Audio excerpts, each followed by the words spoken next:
በስመ አብ ወወልድ ወመንፈስ ቅዱስ አሐዱ አምላክ አሜን። ቅድስት ቤተ ክርስቲያን ከትንሣኤ በፊት ያለው አንድ ሳምንት ሰሞነ ሕማማት ወይም የሕማማት ሳምንት በማለት ትዘክረዋለች። ሕማማት የሚለው ቃል ሐመ ታመመ ከሚለው የግዕዝ ግስ የወጣ ሲሆን ጌታችን መድኃኒታችን ኢየሱስ ክርስቶስ ሕማሙና ሞቱ የሚዘከርበት ሳምንት ነው። በሌላ በኩልም ታላቁ ሳምንት ተብሎ ይጠራል። በእኛ ደግሞ ሰሞነ ሕማማት እንለዋለን።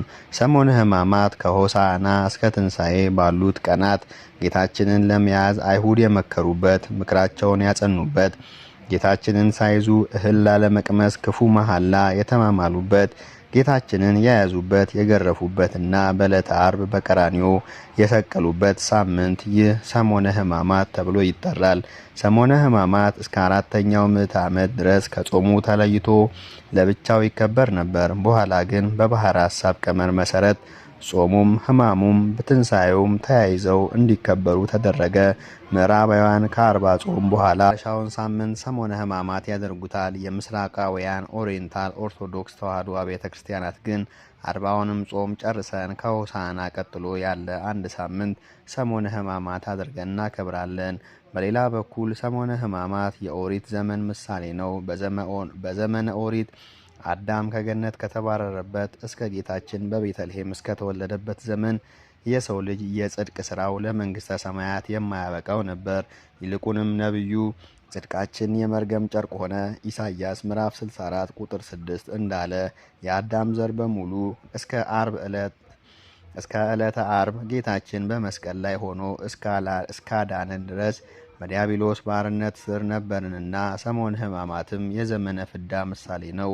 ይህንንም ለማሰብ በቤተ ክርስቲያናችን ሥርዓት መሠረት በሰሞነ ሕማማት ከጸሎተ ሐሙስ በስተቀር ቅዳሴ አይቀደስም፣ ስብዓተ ነግህ አይደርስም፣ ሥርዓተ ማህሌት፣ ሥርዓተ ተክሊል፣ ጸሎተ ፍትሐት አይጸለይም፣ ጸሎተ አስተርእዮም አይደረግም፣ ጥምቀተ ክርስትናም አይፈጸምም። በመስቀል መባረክ፣ ኑዛዜ መስጠትና መቀበል፣ እግዚአብሔር ይፍታ ማለት አይኖርም። ከላይ የተዘረዘሩት የቤተ ክርስቲያን ሥርዓቶች አስቀድሞ በዕለተ ሆሳዕና ይከናወናሉ። በሰሞነ ሕማማት ከዚህ ዓለም በሞት የሚለይ ሰውም የፍትሐት ጸሎት አይደረግለትም። ይህ ማለት በዕለተ ሆሳዕና በአካለ ሥጋ እያለን ካህናት አባቶቻችን የፍትሐት ጸሎት ያደርጉልናል። ሰሞነ ሕማማት የተለየ ሳምንት ናትና እንኳን ሥጋዊ ደስታና ሳቅ ጨዋታ መንፈሳዊም ደስታም የተከለከለ ነው። በሰሞነ ሕማማት ምዕመናን እርስ በርስ በመሳሳም ሰላምታ አይለዋወጡም። ይህም ይሁዳ ጌታችንን በመሳም አሳልፎ ሰጥቷልና ያንን ለማሰብ ነው። በሰሞነ ሕማማት መጻሕፍተ ኦሪት፣ መጻሕፍተ ነቢያት፣ የዳዊት መዝሙር ይነበባል። በዚህም ልዩ በሆነ ሳምንት ካህናትና ምዕመናን በነግህ በሰለስት በቀትር በተሰዓትና በሰርክ ወደ ቅድስት ቤተ ክርስቲያን በመጓዝ ስለ ጌታችን ኢየሱስ ክርስቶስ ሕማማተ መስቀል የሚያዘክረውን ምዕራፍ ከቅዱሳን መጻሕፍት በማንበብና በመጸለይ የጌታችን የመድኃኒታችን ኢየሱስ ክርስቶስ ሕማሙንና ሞቱን ያዘክራሉ። እርሱ ግን ስለ መተላለፋችን ቆሰለ፣ ስለ በደላችንም ደቀቀ፣ የድህነታችንንም ተግሣጽ በእርሱ ላይ ነበረ፣ በእርሱ ቁስል እኛ ተፈወስን እንደተባለ ኢሳይያስ ምዕራፍ 53 ቁጥር 4 እስከ 7 ተብሎ ተነግሯልና ጌታችን ለድህነተ ዓለም ሲል በአጭር ደረት በጠባብ ደረት ተወስኖ የተቀበለው ጽዋዕት መከራ የሚዘከርበት ሳምንት ነው። ነቢያት መቼ ወደዚህ ዓለም መጥተህ ከዓመተ ፍዳ ታድነናለህ ሲሉ የተማጸኑበት ጸሎት የጌታችንን ስለ እኛ ሲል የመያዙን የመገረፉንና የመሰቀሉን ነገር ሁሉ በመንፈስ ቅዱስ ተቃኝተው በትንቢት መነጽር እየተመለከቱ የተጻፉ የነቢያት መጻሕፍት ይነበባሉ፣ ይጸለያሉ። ከቤተ ክርስቲያናችን 7ቱ አዋጅ አጽዋማት ውስጥ የረቡዕ እና የዓርብ ጾም የሚጾምበት ምክንያትም በሰሞነ ሕማማት አይሁድ ጌታችንን ለመያዝ ከዕለተ ሰኞ ጀምሮ እስከ ረቡዕ ድረስ ክፉ ምክር ሲመክሩ ቆይተው በዕለተ ረቡዕ ምክራቸውን ያጸኑበት ቀን ሲሆን በዕለተ ዓርብ ደግሞ ጌታችንን የሰቀሉበት ቀን ስለሆነ ነው። በሰሞነ ሕማማት ሳምንት በቤተ ክርስቲያን ግብረ ሕማማት የተባለ መጽሐፍ ይነበባል። ግብረ ሕማማት ጌታችን መድኃኒታችን ኢየሱስ ክርስቶስ ለአዳምና ለዘሩ ድህነት የተቀበለውን መከራ የሚዘክር መጽሐፍ ነው። ግብረ ሕማማት ማለት የሕመም መከራ ስራ ማለት ነው።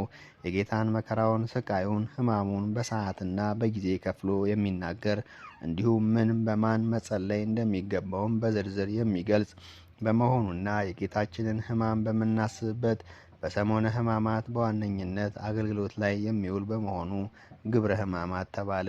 መጽሐፉ ግብረ ሕማማት እንዲባል በውስጡ የታዘዘ መሆኑን የአማርኛው ትርጉም መቅድም ይገልጻል።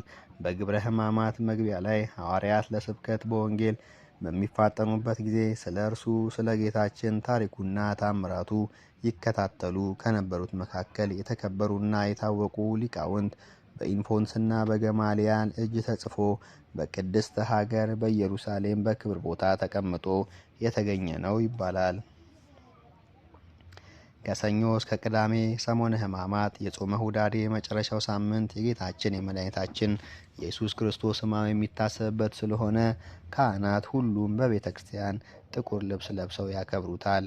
ሰሞነ ሕማማት የጌታችን ሕማማት ከማሰብ ጋር በየዕለቱ በርካታ ድርጊቶች መፈጸማቸውን የምናስታውስበት ሳምንት ነው።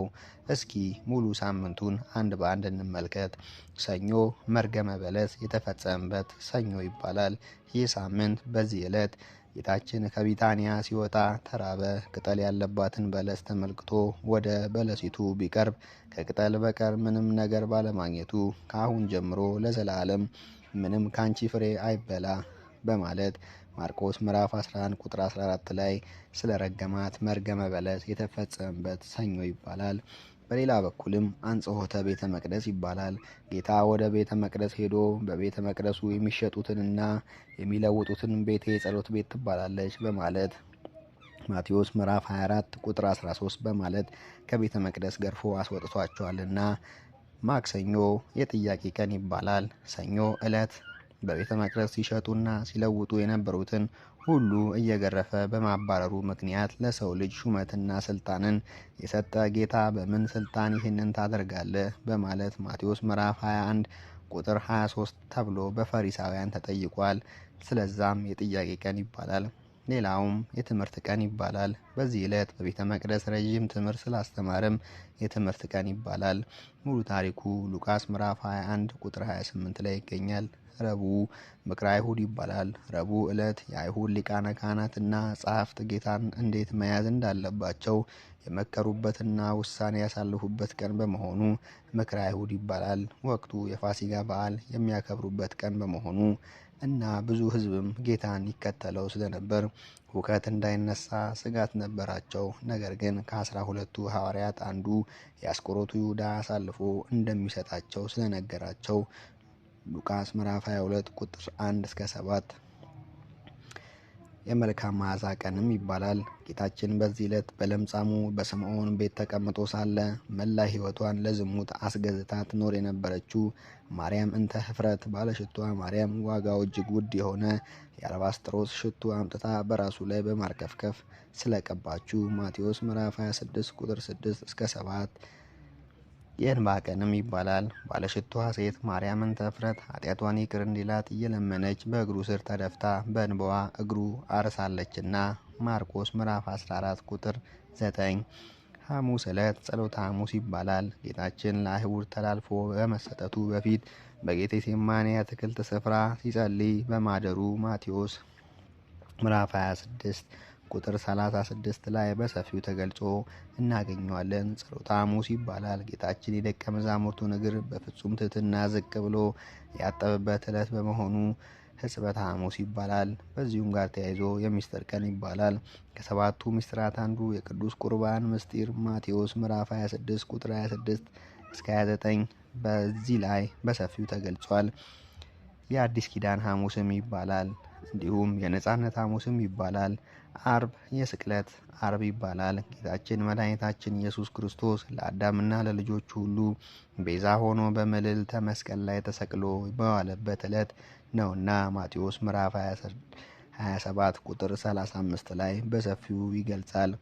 መልካሙም አርብ ይባላል። ከጌታ ስቅለት በፊት በተለይም በሮማውያን ሕግ የወንጀለኛ መቅጫ ምልክት የነበረውን መስቀል ጌታችን በደሙ ቀድሶ የምህረት የሕይወት አርማ የዲያብሎስ ድል መንሻ ስላደረገው በሞቱ መልካሙን ሕይወት ስላገኘን መልካሙ አርብ ይባላል። ቅዳሜ ቀዳም ስዑር ትባላለች። ይህች ዕለት ከድሮ የተለየ መልኩ ጌታችን መከራ በማሰብ በጾም ታስባ ስለምትውል የተሻረች ቅዳሜ ትባላለች። ለምለም ቅዳሜም ትባላለች። ካህናቱ ለምእመናን ለምለም ቄጤማ የሚያድሉበት ዕለት በመሆኑም ለምለም ቅዳሜ ይባላል። ምእመናንም ይህንን ለምለም ቄጤማ እስከ ትንሣኤ ሌሊት በራሳቸው ላይ ያስሩታል። ቅዱስ ቅዳሜም ይባላል። ቅዱስ የሆነው እግዚአብሔር በጥንተ ተፈጥሮ ፍጥረታትን አከናውኖ ያረፈበት ቀን ሲሆን በዘመነ ሐዲስ ደግሞ የማዳን ስራውን ሁሉ ፈጽሞ በስጋው በመቃብር ሲያርፍ በነፍሱ ወደ ሲኦል ወርዶ ሲኦልን በርብሮ ባዶዋን ሲያስቀራት በዚያ የነበሩትን ነፍሳት የዘላለም እረፍትን ያወረሰበት ዕለት ስለሆነ ቅዱስ ቅዳሜ ይባላል። ከብዙ በአጭሩ ይህንን ይመስላል የሰሞነ ሕማማት። ለወዳጅ ለዘመዶቻችሁ ሼር በማድረግ እንድንማማር እንዲማሩ በማድረግ ይህንን መልእክት አስተላልፉ። ማንኛውም ጥያቄ ካላችሁ በኮሜንት አስቀምጡልኝ።